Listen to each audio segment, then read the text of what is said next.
The Miracle of Christmas Eve by Dr. Amira Ali Randolph. It was a crisp, snowy evening in the small town of Bethlehem Hollow. Houses twinkled with colorful lights, and the smell of cookies baking wafted through the air. 9-year-old Krista sat by the window of her cozy home, watching snowflakes dance in the wind. Her 8-year-old sister, Krisette, was busy tying ribbons on their gift bags. "Papa, when will everyone get here?" Krista asked, her voice full of excitement. "Soon, my dear," Papa replied with a warm smile. Christmas Eve is the perfect time for family to gather. But remember, tonight isn't just about gifts or cookies. It's about celebrating Jesus, the greatest gift of all. Krisette nodded thoughtfully. She loved hearing stories about baby Jesus. And tonight, she felt something extraordinary was about to happen. As the family arrived, the house buzzed with laughter and hugs. Krista and Krisette's cousins, Max and Mia, helped decorate the tree, while Uncle Joe played Christmas carols on his guitar. "Let's set up the nativity scene," Krisette suggested, running to the box of figurines. She gently placed Mary, Joseph, and the baby Jesus under the tree's golden glow. "Why do we always put the nativity set under the tree, Papa?" Max asked. "Because the star on the top of the tree reminds us of the star that led the wise men to Jesus," Pop-Pop explained. "The tree points us to heaven, just like the story of Christmas points us to Him." After dinner, Pop-Pop gathered all the children by the fire. "I have a surprise for you," he said, pulling out a large, dusty book with a red ribbon tied around it. "What is it?" Mia asked, her eyes wide. "This is the Book of Christmas Miracles," Pop-Pop said. "Every Christmas Eve, it tells a new story, but only if we listen with our hearts." The children leaned in close as Pop-Pop opened the book. To their amazement, the pages began to shimmer with golden light.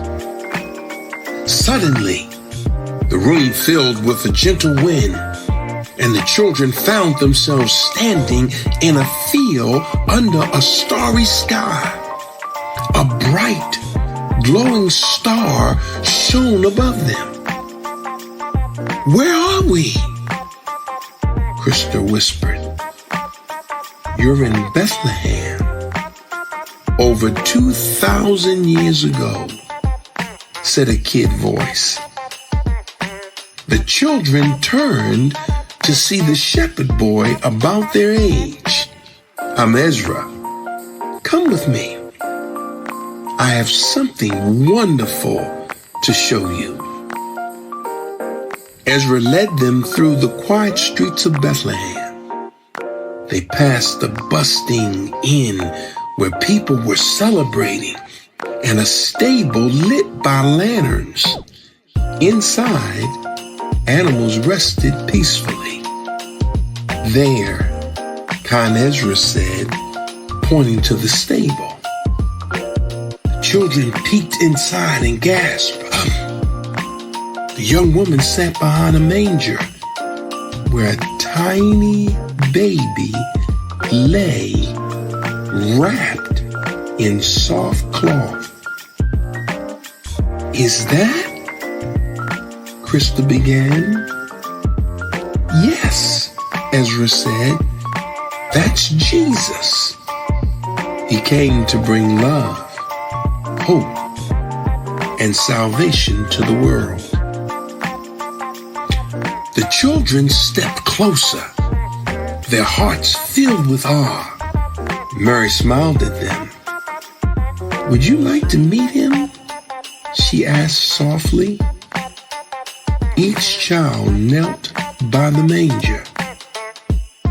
Krista felt warmth fill her chest as she looked at the baby. So did Krisette. "He's so little," she said. "Even the smallest things can change the world," Mary replied. As they left the stable, the star above them seemed to grow and glow brighter.